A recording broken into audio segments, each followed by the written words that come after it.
बाबासाहेब आंबेडकर यांच्या प्रतिमेस विनम्र अभिवादन करते। आज त्यांचं स्मरण दिवस आहे। 6 डिसेंबर 1956ला त्यांना महानिर्वाण झालं त्यांचं, आणि 7 डिसेंबर 1956ला लाखोच्या जनसमुदायात त्यांच्या अंत्यविधी पार पडला मुंबई येथे चैत्यभूमीला।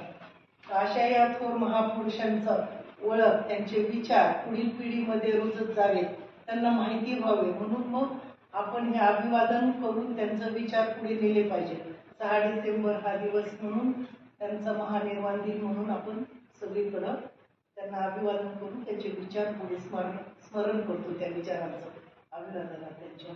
तर हा उपक्रम जो आहे तो 27 ऑक्टोबर 1917ला महाराष्ट्र शासनाने एक सर्क्युलर काढलं, परिपत्रक, की प्रत्येक शाळा कॉलेजेसमध्ये विद्यार्थी दिन साजरा करा। कारण त्यांचं जे आहे त्यांचं पुस्तक प्रेम जे आपण वाचतो, तुम्ही ऐकलं असेल, ते 21 तास अभ्यास करायचे, ही त्यांची प्रथा। म्हणजे आजच्या पिढीनं, आताच्या मुलांनी काहीतरी शिकलं पाहिजे, अभ्यास केला पाहिजे, वाचन केलं पाहिजे। वाचाल तर वाचाल हे जे वाक्य आहे ते खऱ्या अर्थानं पुढे नेण्यासाठी हे जे उपक्रम राबवला वाकळे साहेबांनी, तर खरंच खूप स्तुत्य उपक्रम आहे सोनवणे साहेबांनी। आणि असे उपक्रम हे पुढे अजून ते विस्तारित गेले पाहिजे। म्हणजे MSc पुरतच न मर्यादित राहता बाहेर पण गोरगरीब वाड्या वस्तीवर पण आपण हे पुढे वह्या पुस्तकं वाटप केले पाहिजे, की ज्यानं शिक्षणाची गोडी लागेल आणि त्यांचा जो संदेश आहे स्वीकार संघटित व्हा,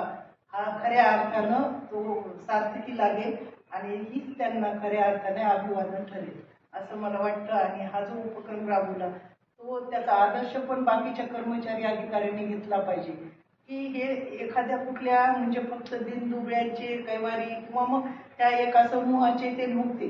असा माणूस ज्यांना 32 डिग्र्या मिळवल्या आणि 9 भाषेत ज्यांचं पारंगत होते, ते असा माणूस कोणी नाही परत जगामध्ये। म्हणजे जोपर्यंत चंद्र सूर्य आहे तोपर्यंत यांचं नाव कुठेच म्हणजे कमी लोक पावणार नाहीये।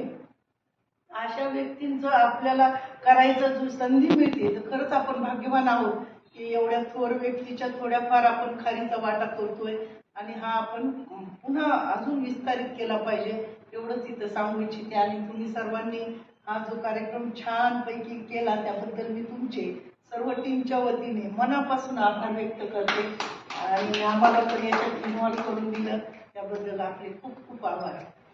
धन्यवाद मॅडम, थँक्यू। कोणतीही जातपात न बघता, कोणते धर्म न बघता आपण सर्वांना जे गरज आहे अशांना वह्या वाटप केलेले आहे।